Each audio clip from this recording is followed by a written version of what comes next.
gente. Welcome to another episode of the Wine and Chisme podcast. This week I have Yazmin Garcia. How are you, Yazmin? Hi, I'm doing good. I'm a little nervous, but I'm doing good, and I'm very excited to be here. And Oh, thank thank you so you. much for Oh, having me. I'm so glad. So just so everybody knows, this is Yasmin's very first podcast. And so if you are not on Threads, because I got off X as soon as it was purchased, pretty much. Mhm. But Threads has been a really amazing place for people to reach within community. At least that's what I have found. Have you found the same thing? I found the same thing. It's more engaging. Mm.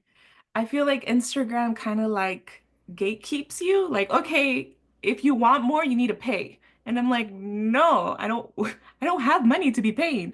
And then Threads, it's like you find a community. You find like more engagement and more real people rather than bots. And it's really crazy because it's all owned by the same company. However, they're just the way you interact on it. Like Mhm. literally, you will see people say, I'm like algorithm set me up with people who Yep. did it, and they're like, oh my gosh, it works. So it's been really great. So that's how we connected. Mhm. And I am very excited. So I'm gonna read your bio, and then we start with the wine, and in your case, a michelada, and we'll talk about that as well. And then we'll get into the chismes. So let me start with Yazmin Garcia is from Guadalajara, Mexico, Jalisco, Mexico. That's where my family is from. And who came to the United States when she was 2 years old in 1994. Growing up, she often felt out of place compared to her classmates. She felt like she wasn't American enough, but not quite Mexican enough. Ni de aquí, ni de allá. I mean, we've heard this so much, like Mhm. within the podcast. Her parents were always transparent with her about the fact that she didn't have papers and that the rest of her classmates did. She didn't understand why that simple piece of paper was so important. Eventually, her parents managed to get that paperwork processed through her younger US citizen brother, and they told me that she would be next. However, as we know, things don't always go as planned. They ran out of time, and she was deported when she was 17 years old in 2011. For her, it was more like a voluntary departure, but for dramatic effect, it was still a very traumatic situation for a young adult. I mean, girl, you're only 17. I was a baby. Yes. Now, at 32 years old, she is a US citizen and a stay at home mom of three. She sells artwork that celebrates Hispanic culture, empowers women, and advocates for mental health awareness. She has artwork at the Consulat of Mexico in Las Vegas, previously at the Mayor's Museum in Las Vegas, and in the light of this hate being spread online about immigration, she finally feels courageous enough to share her immigration journey. Girl, the fact that you were brave enough to share it, right? Yeah. Because so many, like, you are going through what so many people have gone through, so many people want to be able to go through in regards to becoming a US citizen. And yeah, right now, speaking up is not like it's kind of like two camps, right? You have people who are like, no, we have to speak up. I'm one of those in one of those, right? We have Yeah. to speak up. We have to share our stories. We cannot let our community and our people be bullied into the shadows. And then you Yes. have the other camp who's like, we don't care. We don't want you here. But again, it becomes uh not just people who, what people say, do it the right way. Oh yeah, yeah, which kills me because you No. can share that. Like I think so many people are Yes. unaware. But thank you. No, Thank you very thank much. So you. we're gonna start before we get into all the chisme. We're gonna start with the wine. But you today, like you said, you didn't have a chance to get wine, but you do I have my share with us what you are drinking. I made myself a little michelada and a little white cup. I was like, I don't have wine. I was like, oh, I forgot. And I was like, it's okay. I have Modelo and I have Clamato. I have Tajin and I'll put it There you together. go. para los nervios. So I was like, Yes. okay, we'll be good. Girl, okay, thank you for saying you have clamato. Because to me, it's not a michelada without clamato. Like people are like, oh, we'll Mm-mm. use Bloody Mary mix. I'm like, no, that's not a michelada. And I don't even like tomato like that. And one time I have tried it because they were like, it's just like it's like a michelada. And I tried it and I was like, that's tomato. That's like sauce. That's Yeah. I didn't like that either. It's so fun. Yeah, I mean, look, if that's your last resort and you really want something, then that's one thing. I did have for the first time, just as so mi gente knows, I love michelada. It's a little like bottle. Um, Yeah, I and have it heard of it. yeah, and it actually look, I shouldn't be surprised. It comes from a chef, it comes from Latina, but you're all I'm always so if I don't make it, I'm always so like, isn't gonna be good because I love the way I make micheladas. But it was good. And even my husband was like, oh, this is really good. I'm like, Yay. I know. Yeah. Today I am drinking, and I drank this last week. Look, I'm having these interviews pretty back to back. It is Seis Soles, their red blend, Mm. and which is a little bit sweeter than I normally like. Ah, However, I just don't feel like anything heavy today. I just want to just kind of be able to sip and listen and take in your I, story. So, yeah. salud. Salud. Yay. I like sweet wine as well. I've tried like I think it's called dark wine or like dark. I don't Dark like horse. I bitter. think there's a dark horse. Yeah, I don't like bitter taste. Even with like beer and like alcohol. Um, you're good. Excuse me. No, you're good. No, I understand. Like I think it just depends on the type of Mhm. wine that you get, and even the like the vintner, whoever it is. And guys, so much goes into like what a wine's going to taste like, including just the area that it comes from. For example, I am not, I like, don't like grapefruit. So anything that has that's grapefruit forward, I can instantly taste it, and I'm not a fan of it. Sometimes they say there's chocolate notes, but it tends to not be overpowering because I don't like chocolate either. I know I'm a weirdo, but it's okay.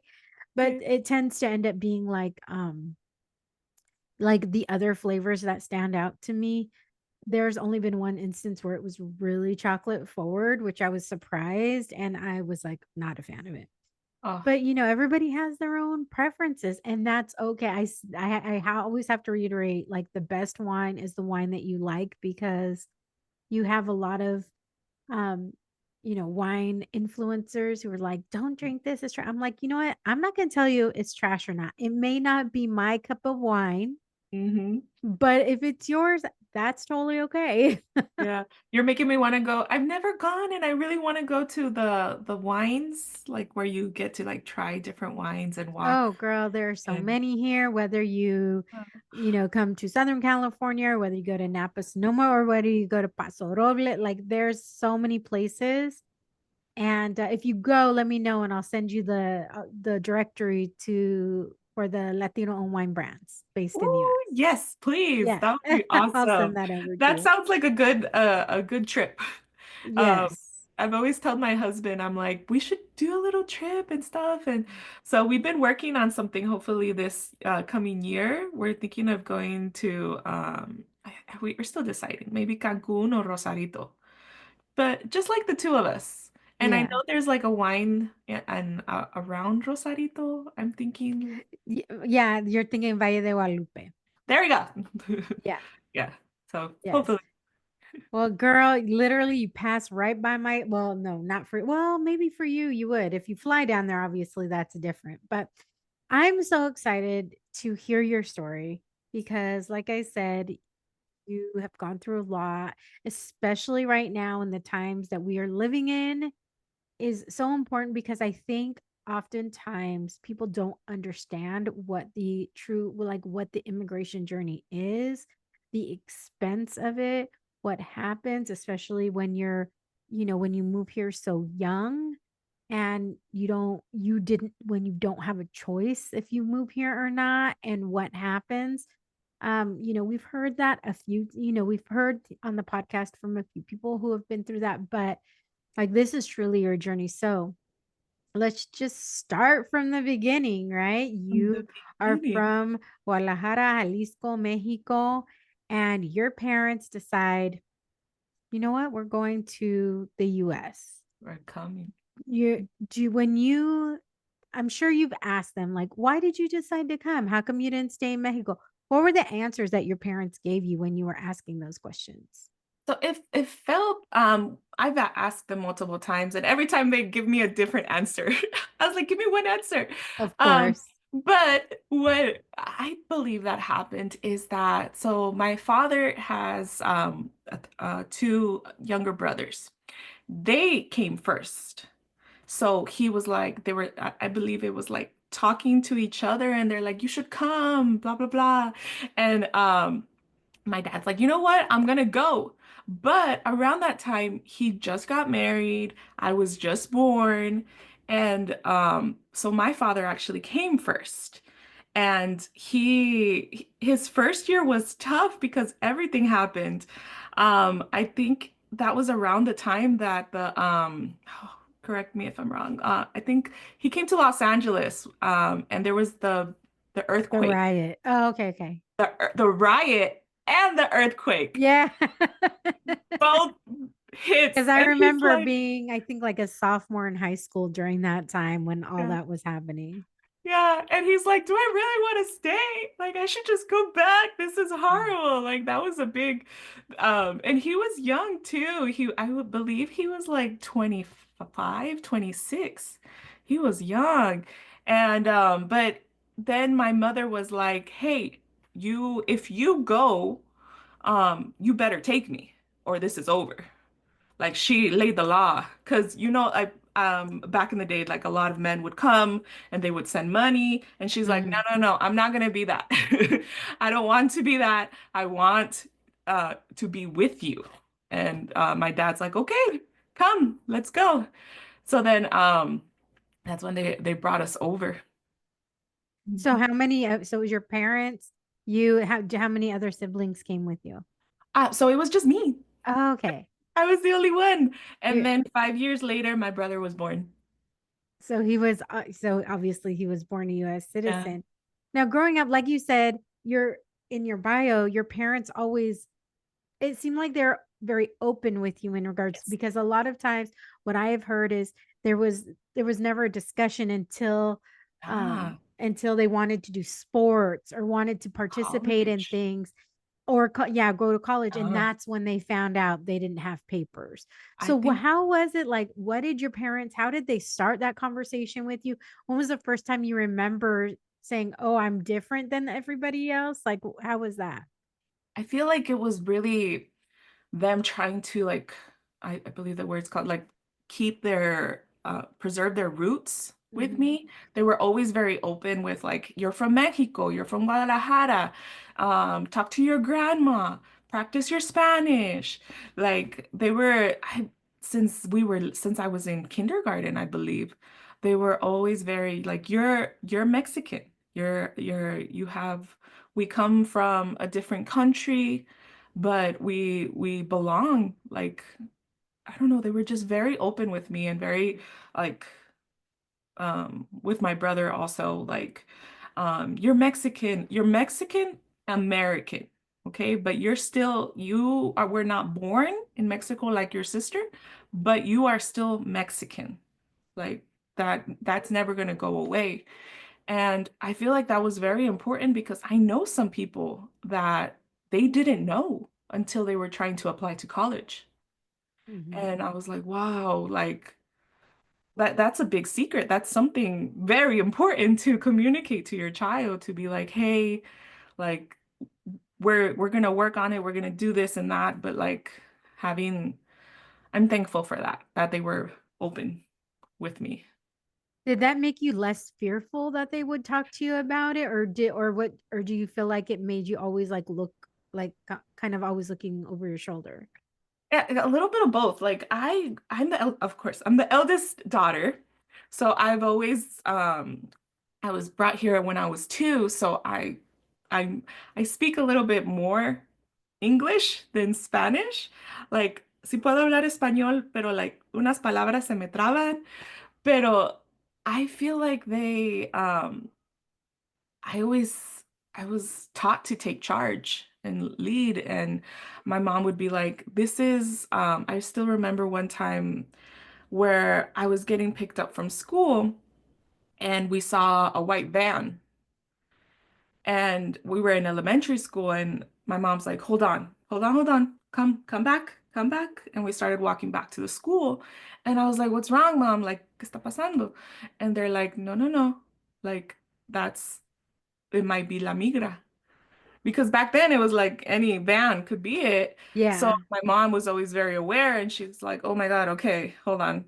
And then she's like, okay, it's not the migra. Okay, let's keep going. And then I was like, hold on, what's going on? Like, why are we fearful? And then they explained to me, they're like, oh, this is why. Like, they can take us away and take us back to Mexico. And then I remember having that fear and being like, I don't know Mexico. Like, this is all I know. Like, okay. And I feel like that was the fear at first, where it's like, what am I gonna do? Like, if I go, I can barely speak the language. Um, but yeah, sorry, I go on tangents.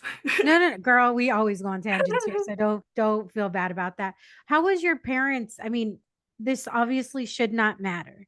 And the Yeah, only reason I'm asking is yes, because I think whoever listens to this, yes. mostly they listen to this podcast for a reason. But if it were to ever be shared and somebody else, how was your like because you were saying that you spoke more English than Spanish, did your parents speak fluent English at that point? So they kinda, um, my mother has always been very good at reading it, and my father is really good at speaking it, but he can't really read it. So I feel like they worked as a team trying to communicate. And then of So you course didn't have to be their translator or I anything? did. Oh, okay. I did. I was always there. I was complaining the whole way, but I was there. I was the one that was helping them out and being, they were like, what is this say? And then I'm like, I don't know this word. I'm 8. Like, what Why are are you you talking asking about? Why me? are you asking me? And what do they say? Like su hija rebelde, or because I've always had a big mouth since I was little. Girl, Is me too. it's good. I'm what was that quote that says, I'm my father's strongest son. Um Love that. You are aware from a very young age yes, of your status, yes. and you kind of know what that means just in regards to they could take us away, right? Mm, Was there any other like was there anything else that you knew you or you didn't know you could or couldn't do until that came and they're like, no, you can't do that. I was always very aware. Um like, I knew I couldn't like drive. I wasn't going to be able to get my license, get a job, and go to college. I knew that because I don't want to say my mom told me, but I did know that from an early age, that that was going to be kind of like a barrier for me. How did that? Because I feel like I said with Yeah. previous people who've experienced the same thing, they just kind of did whatever they could, but again, without the realization until Yeah. like something came up and when they were told, whether, like I said, it was to maybe get a job or whether it was to um join a club at school and they had to Yeah. sign Yeah. off and or Mhm. or college. So how Mhm. did that affect like how you thought of the future? Because I would imagine being so young, yes, you knew it, Yeah. but I would also imagine it being frustrating going, well, what the hell do I have in my future if I can't Going do any of on? this? Yeah. I want to say I very much de deassociated with it. Hmm. Like I was just like, it is what it is. What am I gonna do? Like I can do this, but I want to go play with my friends. Like, am I gonna keep thinking about that or am I just gonna go enjoy? Hmm. But then I want to say it started hitting me right when I got to high school. That's when I met my husband. And my husband was the same. So we kind of like bonded over that. And we're like, okay, like I'm not alone. Like there's other people that are very similar. And my husband, he came older. He came when he was 12. So he can speak a little better Spanish than me. Um, and I feel like that really helped me um bonding with him and being like, okay, we're not alone. Like we got each other. We'll make it, we'll figure this out together. And then that's why I was like, okay. And now we're going on 17 years. Oh my gosh, you're a baby. Now when it came to your friends, is this Mhm. something that your friends knew, or were you like, I can't share this with anybody? Or was it something that was kind of like an open secret? Or how was it with, or were you careful with the friends that you made because of that? That's a good question. Cause like my friend group was always very like Hispanic, like Latinos. So um I was never like secretive of like, oh, where I'm from and blah blah blah. But like I like an open secret because like I never really shied away. I was proud of where I'm from. I was like, I'm from Mexico. I'm from Guadalajara. And everybody was like, oh yeah, that's cool. Or like, But they didn't necessarily know that you didn't have papers at the time. They just knew you yeah. were from And Guadalajara. like I bet they knew. They were like, oh, like she's gonna find out real quick. But I think it started hitting me when there was like, because when you start going to like 10th grade, no, Mhm. 11th grade, they start talking about college. What college are you gonna go to?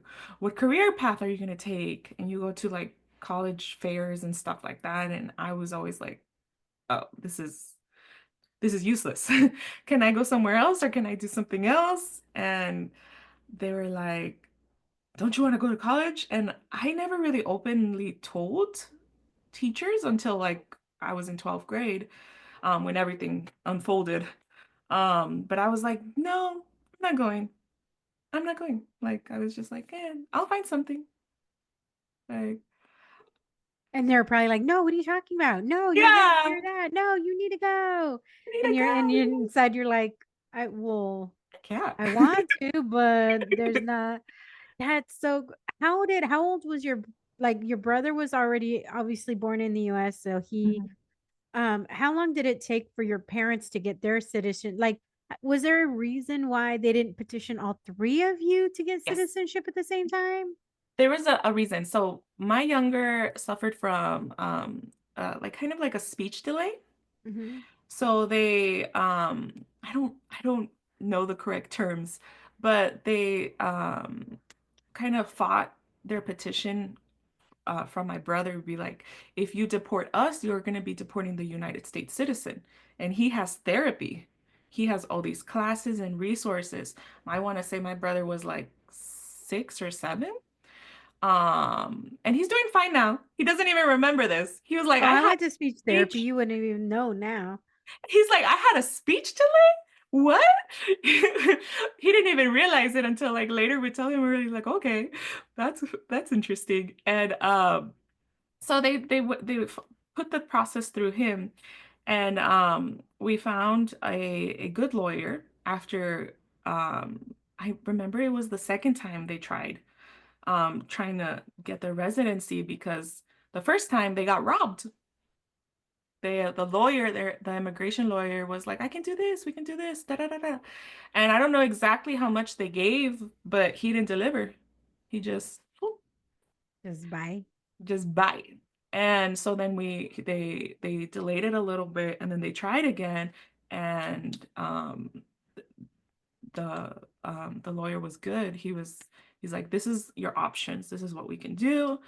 And but the lawyer, I wanted to say I was like 13, 12 when they started the process. And they told my parents that they couldn't involve me because then it's going to look like they're doing it also for me. They need to look like they're just doing it for him. And then later they can petition for me. And they're like, okay, we're going to do it like that. I remember I was 15 actually. I want to say almost 14, 15. And they were like, "Do you want a quinceañera? Do you want this?" And I was like, "No, I barely have friends. I don't want a quinceañera." And they're like, "Are you sure?" I was like, "No, no, no." And that same year they kept asking because that was the year that they got their residency when I was 15, and they were like, we have this money, but we can save it for you." And I was like, "Nah, it's okay." Like I know it was, I want to say when like when did I turn 15? Sorry, I don't know the how long, The but it was like dates. over 10 years that they hadn't seen their parents. So I was like, "No, go ahead." And I remember they took my brother because they Because wanted they to show, could. yeah, because Because they you could. could, You and they couldn't wanted to go. show their home and everything. And it was really cute because there's still some like we have pictures of that of when he was little. And it was a good experience for them. And I think it healed them a little bit to Did go. that make you feel left out though? Like, It I it can't go. it did. I was kind of, I've always been that like people pleaser, that I'm like, "No, I'm fine. I'm fine. Don't even trip. Like it'll be fine. And like you guys go enjoy, and I'll be here." And I still remember that I lived, I want to say they went for a month. They stayed over there for a while, and they went around the time when I graduated middle school. So I was kind of like, "Oh, it's okay. Like, don't worry. It's been almost 10 years. Like, I'll be fine." Like, I was But kind you of still sad. hold that. You still hold Yeah. that, girl. Okay, I'm not even gonna lie. I understand because I'm the oldest as well. Yeah. The oldest of three. And there have been so many times where at the moment I'm like, yeah, yeah, it's fine. Where they've, and even as an adult, it's happened where they're like, Yeah. oh, we need to do this. And I'm like, no, no, no, it's fine. And then, but then, like, something maybe I had told them for a long time this was coming this well now they did this with a younger sibling so now I Yeah. don't get my parents at my college graduation stuff like that, right? Yeah. And but it still eats me up. Wine break. Time to refill that glass and come back for more wine and It chisme. hurts. It hurts now. I'm not even gonna lie. Like sometimes it hurts now. Um, and now I'm grown up. But then I kind of think about it, and here's the people pleasing, but it helps me. I kind of think that everybody has their life. Mhm. Everybody has their responsibilities, everybody has their priorities, and my responsibilities and priorities are not gonna match. And that goes to my parents, that goes to my friends, my brother, everybody. Like everybody has their thing, and I'm gonna still be doing what I'm gonna do, and it is what it is. Yeah. Well, I'm just telling you it's okay. Yeah. It's Thank you. okay because I get it. Like, Yeah. because I understand it so much. And then I'm like, oh, I know that they couldn't help it. I know this had to happen. But it's still like, there's still something deep inside that it still hurts. Yeah. Because you feel like, I think so often as the oldest, right? We never feel like like, we're the chosen one, right? Like, we're the ones who of course they're going to do like we're the ones who are dependable, right? Of course they're going to do it, of course they're going to do it, of course we're going to ask, of course we don't even need to ask. Like, girl, I am my one of my sisters was living with my parents up until a few months ago when she moved in with her fiance, and I have like would go over and my mom would still ask me to wash the dishes. How will you do the dishes? Or I would just automatically do them. Mm. And then I would think, your daughter who lives here doesn't even She's know not even doing it. Like, that why this am I doing it? yeah, and I'm visiting. Oh, I mean, yeah. obviously it's still home because it's my parents, but I'm like, I don't even live here and I'm just doing it. So it's okay. And to all of the Thank oldest you. daughters in Yes. particular, To all of the oldest daughters, we get you, we feel you, we see you, and we like know that there's emotional trauma there from not always feeling like we're chosen. So I get Where yes, it. and I'm gonna go deeper on that. Like I figured out that it was imposter syndrome Mhm.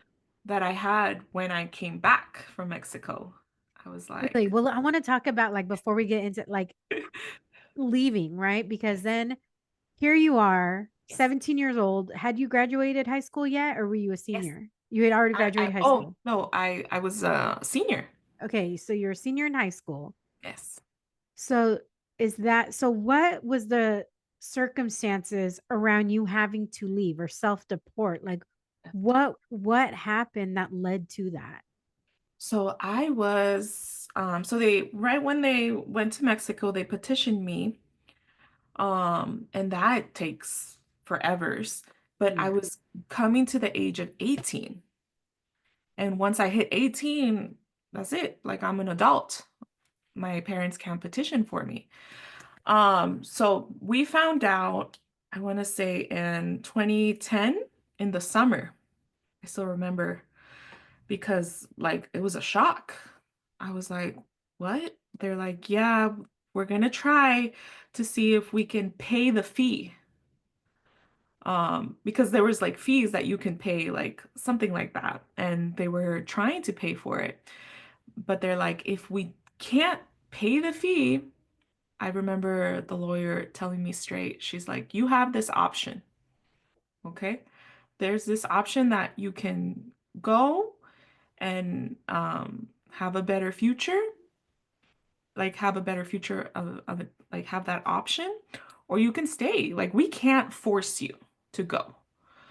And I was like, okay, all right, like it's fine. Again, that people pleaser. I was like, I'll be fine. Like I'll be fine. I'll make it work. I'll make it work. But it was a very emotional time. I remember always holding that in and never like really crying in front of my parents because I didn't want to show them and be like, hey, like I'm like this, I don't, this really hurts. But I still remember always crying with my boyfriend and like telling him like I don't want to go. I don't want to go. I was an honor student. And like I really wanted to graduate with like all my friends and go to prom and todo eso, but I was like, no. And I still remember having a because I had AP classes, I think they're called. Mhm. And I they would have us like write essays and stuff like that. And I wrote an essay about and I presented it to everybody. I still remember I presented it in tears in front of my class. Tears. And I wish I still had it. It was a What really is it? What was the subject of being undocumented? it was I don't even remember what was it, the subject. I think it was like careers. Like what do we want to go for? Like what's our future career? Like I remember I don't I even know. could I think see it was why that could be really emotional. yeah, it was very emotional and I kind of I get teared up thinking about it because like here's this little girl, this little 17-year-old like I think it was English AP and my teacher he was very they really tried all of my teachers because that teacher told the other teacher who told the other teacher and like the principal knew and they were like, what can we do? Like we need to like we need to save her. Like what can we petition? And I remember getting my lawyer to come for career day. I got her to come to the school to speak to everyone and like explain what the situation was and what are the options and what oh, I broke my pen. What are the sorry. What are like explain her job, like what does an immigration lawyer do? And it was just very thoughtful. And like my friends and everybody, they tried to come together and like try to see like what they would do, but I was like, you, there's nothing. This is in Yeah. my hands. This is my option. So at Um, that point, was it if you self-deported before you were 18, then your parents could still petition for you. But if you stayed in and you were 18, then you couldn't. Yep. Were you Yep. considered a dreamer? Or Uh, was that not that that wasn't didn't then. happen yet? That didn't happen No, yet. that didn't happen then. And then I think, don't quote me, but I think when I came back, that little law, Hmm.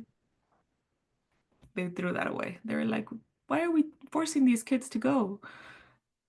And it's Yeah. like, oh, Oh man. So when you were like, okay, I guess I'm going back to Mexico. I'm assuming your parents probably were a wreck. You were oh probably yeah. a wreck. Your brother was probably a wreck because you literally have lived your whole life here. This is all you knew. Your Spanish, like you said, wasn't perfect. It was, conversation, well, more than conversational, I'm sure, but it still wasn't like if you were growing up in Mexico, Yeah. right? And and you couldn't go back and visit Mexico, so it's not like you had ever met this family unless maybe they came here. Hmm. What, like, girl, I'm overwhelmed just sharing that, and I didn't have to Yeah. go through that. How was that for you? Where That did you was go? that was a big culture shock. It was, I still remember from the moment that I got off of the plane and I went to the bathroom in Mexico in the airport. I was like, whoa, like this is different. Like I remember the faucet, like I couldn't figure out the faucet, how to make it work. And then like I would see somebody else and they were like, you push it, like, "Pújalo de abajo." And I was like, okay. And like I would push it and it had a stick and that's how you make the water come out. Mhm. And like it was just different. And I was just like, I told my dad, I got out, I was like, wow, like even the sink. Yeah. So for those who don't know, it's the sink looks regular, but there's like a little metal thing that Yeah. comes out of the middle of the spout that you push up, and that allows the water to come out. Hmm. It's not just I like got you, you. girl. Can you tell I Thank did it? you. Yeah, I was just caught off guard even from that moment. And I was just like, wow, everything. And then like Spanish, I had basic basic Spanish. But I quickly learned I'm thankful because of that, I was able to learn a little bit more Spanish.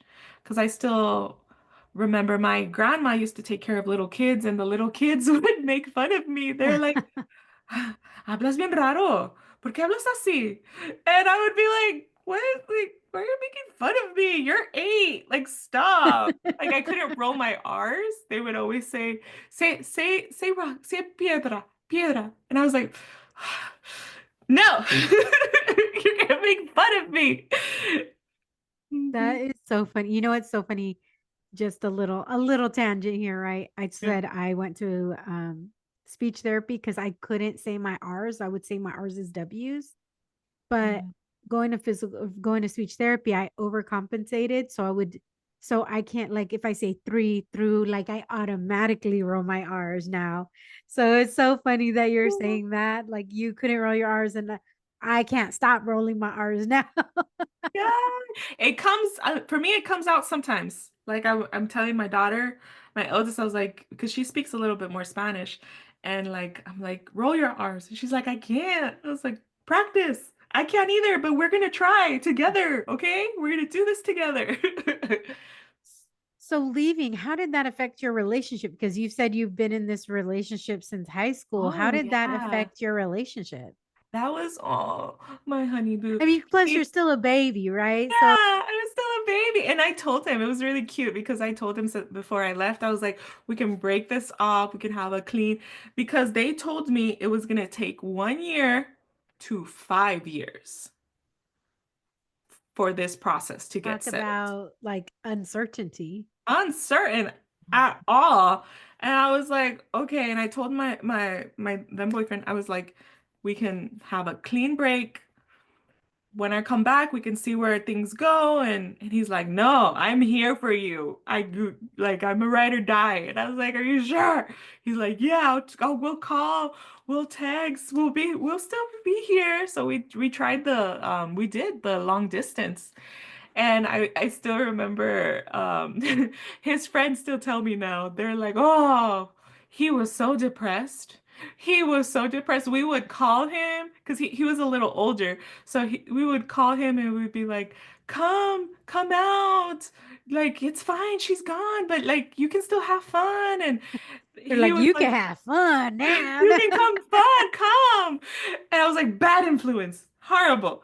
And he'd be like, "No, I don't want to go out. Like I'm already at the house." And they're like, "Come on, let's just go get a few drinks then." And he would be like, "I'm already drunk at the house."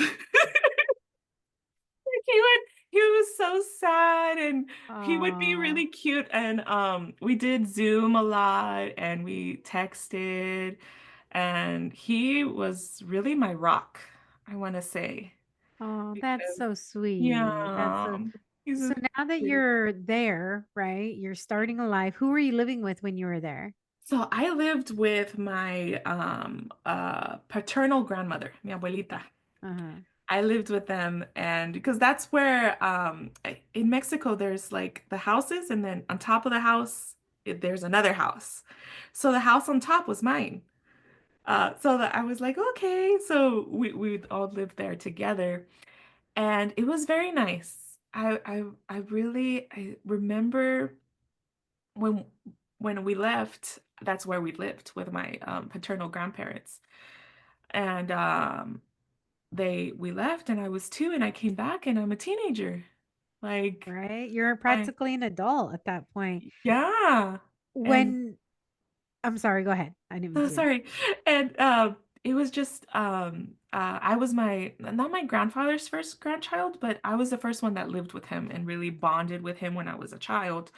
So I was they spoiled me. They everything, they took care of me, and I'm happy I was able to like have that opportunity with them because my grandfather sadly passed in COVID in Oh, I'm 2020, so sorry. and he passed on my birthday.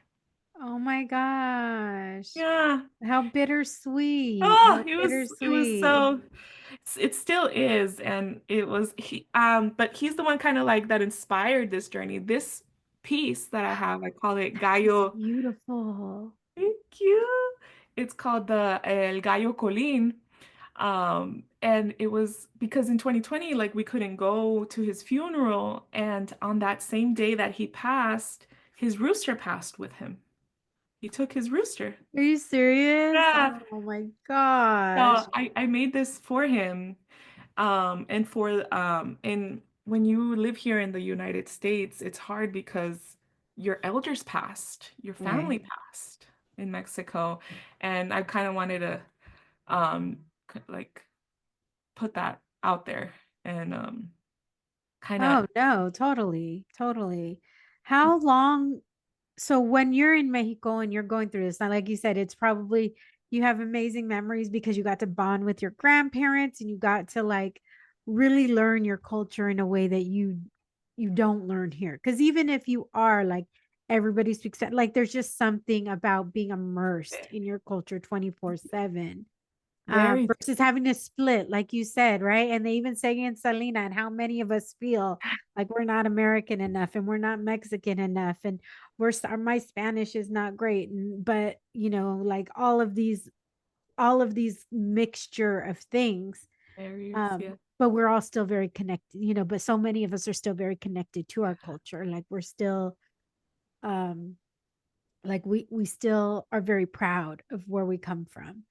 How Yes. long, like once you're there and you're going through it, and obviously your parents are petitioning, did you have a lot to do with that, or was that all your parents having to do? Like, were you just basically like waiting at that point? We were waiting for the appointment. We were waiting for the appointment so I can go. I forgot what it's called. Yeah, that basically that because that was what we were waiting. Immigration takes like do it the easy way. Immigration takes forevers. Okay? Yeah. They're giving me 1 to 5 years for that Th- appointment. And And it's now like, it's even longer because, and the biggest thing that really frustrates me is because not enough there, we don't have enough judges in there. oh Like it no. could be not fixed, but a lot of this fear mongering that's happening is Hmm. unnecessary. And a lot of that could be fixed if we had if we first of all need to obviously fix the immigration system, but have enough judges to be able to process these cases because they're years and years behind. How long were you waiting? Yeah. Hold on. Sorry. My daughter's screaming at Oh, it's me. okay. It's okay. One second.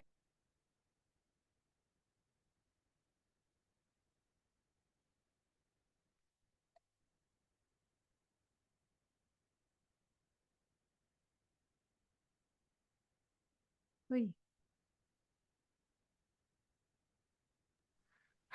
Sorry. She no was need to on help, and I apologize. was like, "You do your best. I'll be right there." Sorry. Ask your question one more time. Oh, so how long were you waiting? Oh yeah. We were waiting for a while. Um, we waited for a year, thankfully. After a year, we got like the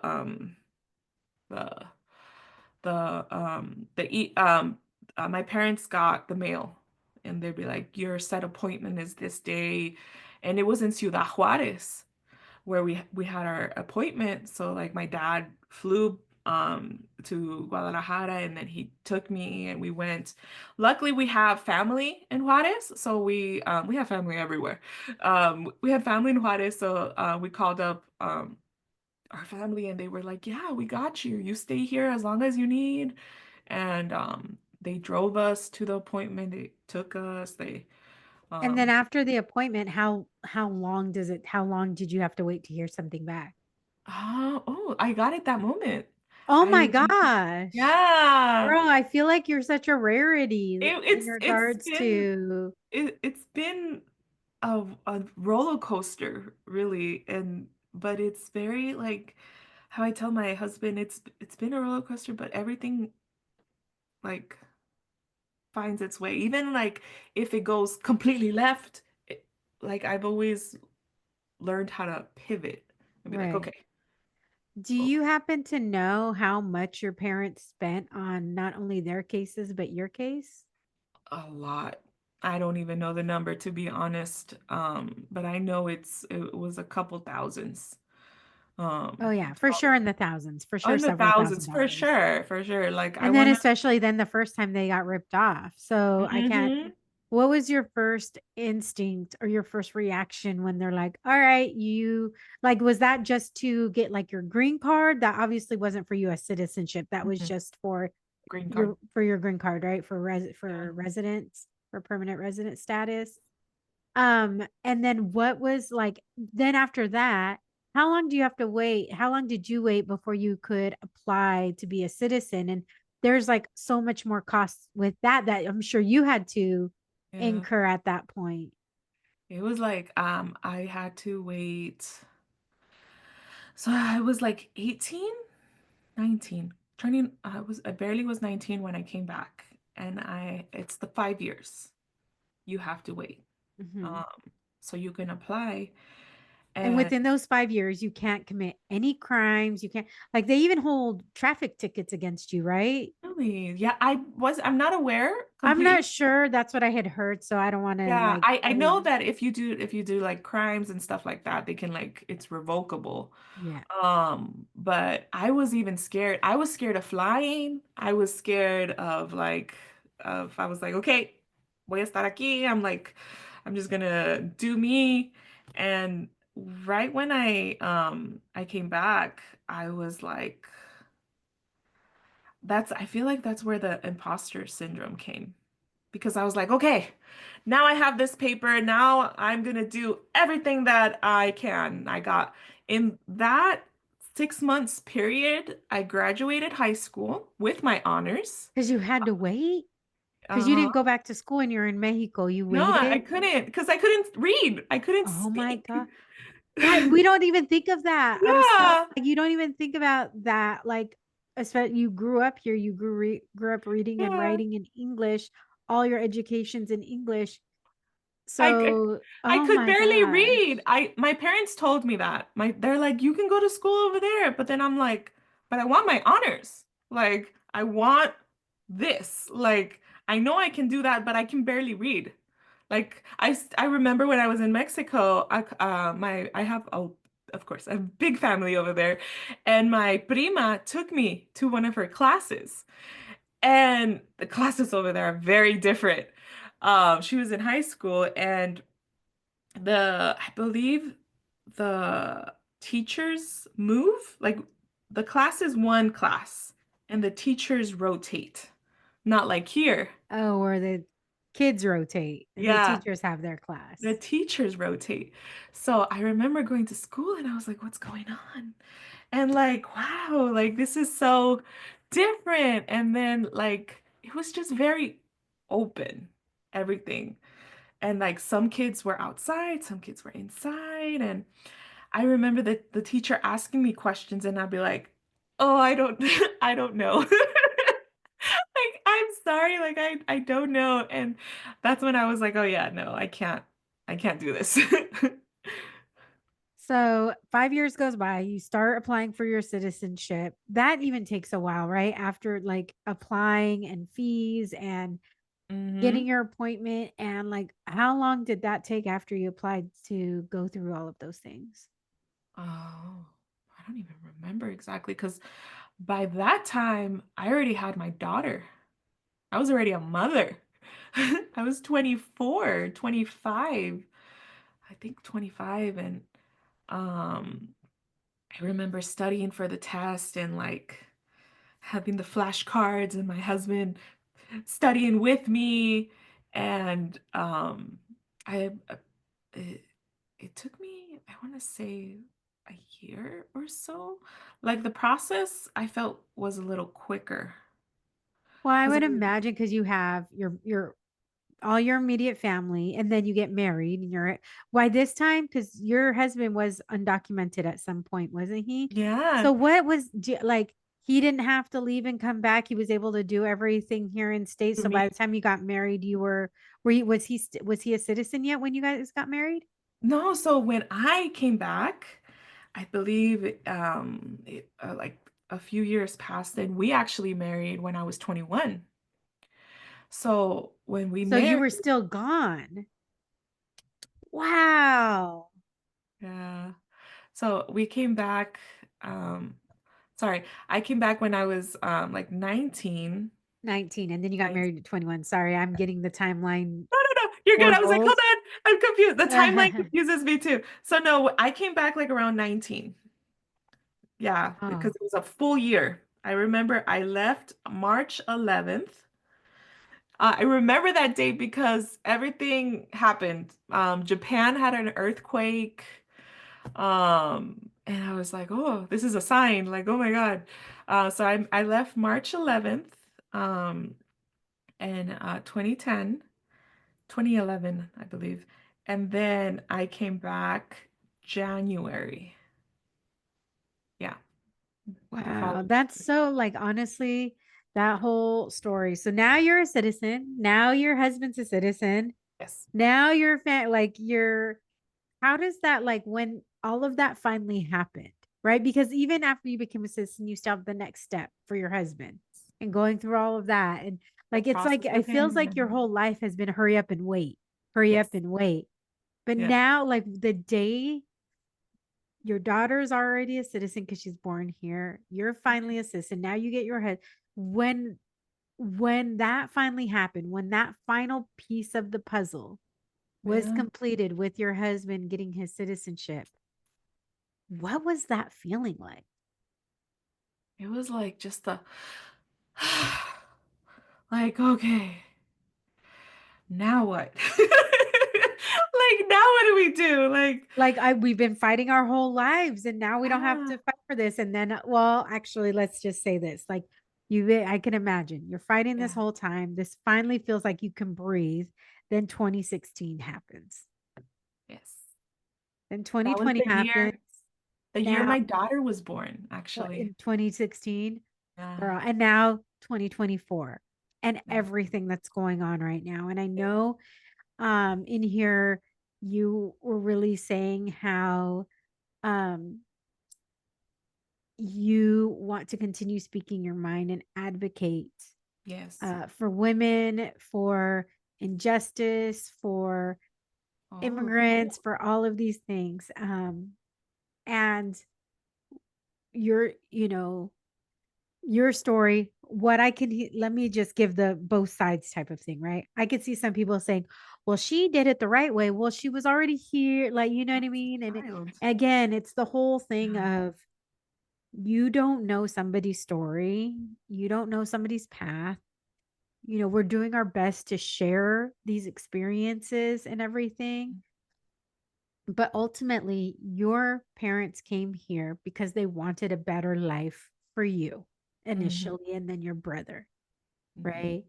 There is no crime in that. And I'm sure your parents were here, they were undocumented, and they were working their butts off.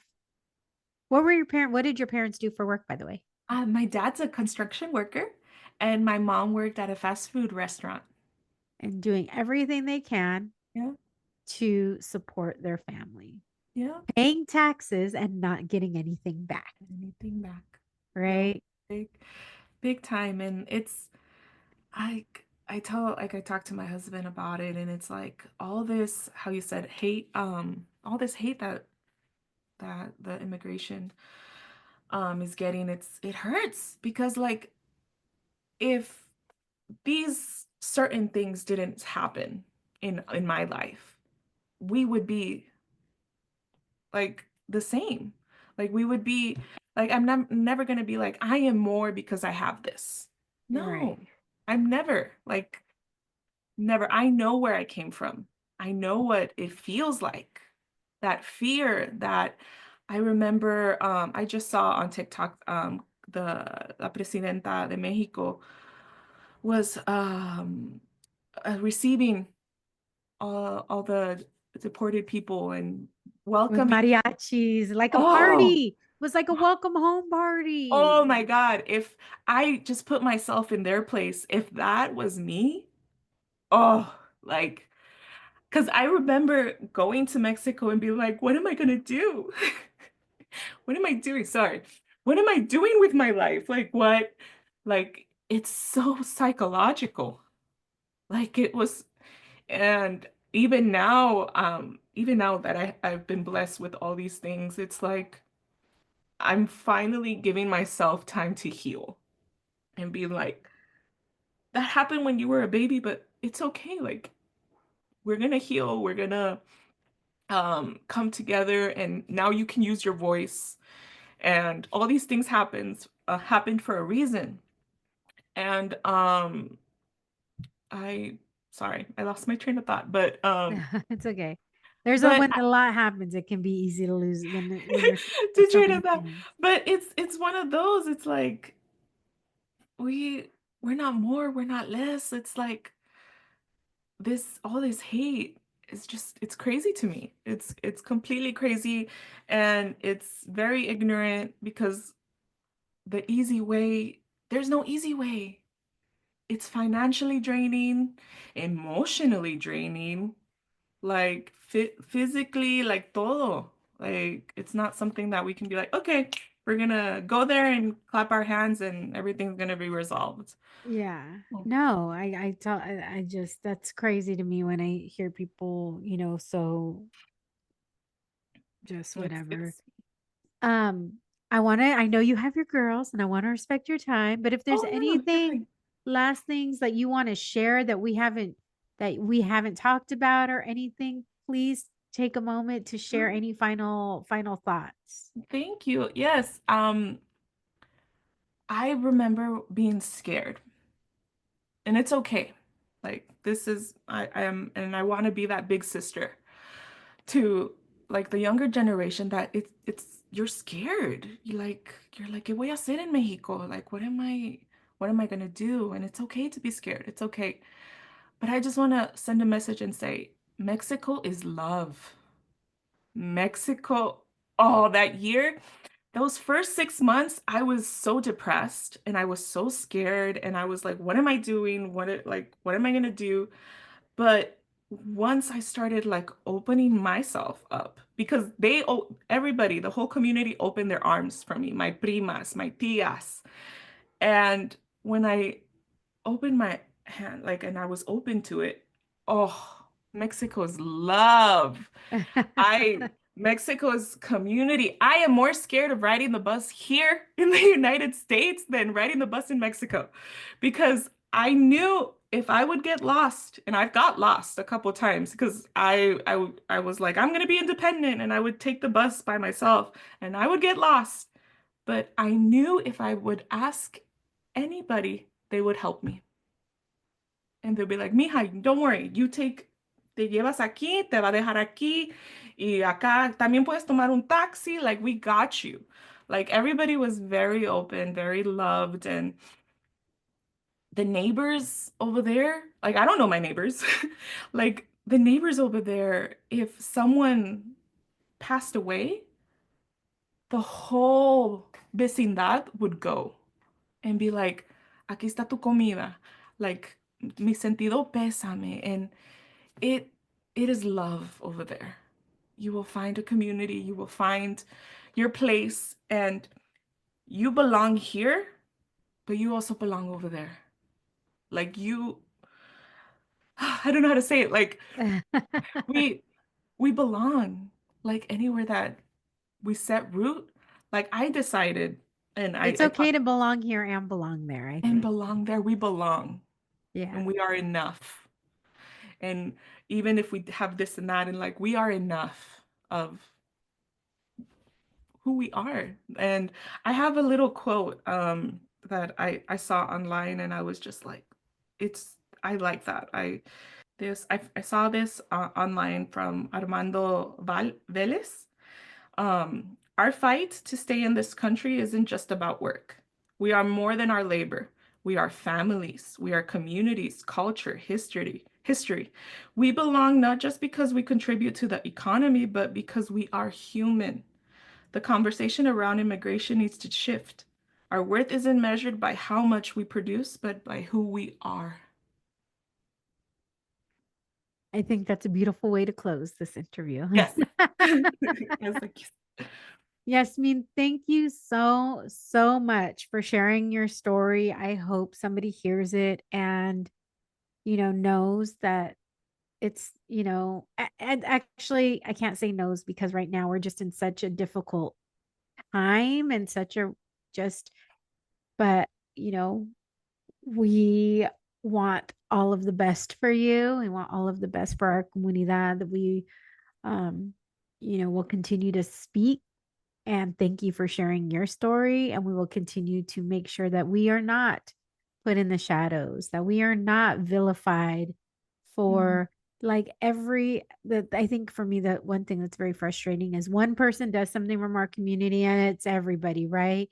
Yet one person from the white community does something and it's only that one person. It's not representative of their entire community. But when we do something or, the black culture does something, then it's like representative of oh, the entire community. So, thank you so much for sharing. It's oh. so appreciated. I hope you enjoyed your very first podcast. Thank you. Yes, my nerves are gone now. At first I Good. was like, oh my God.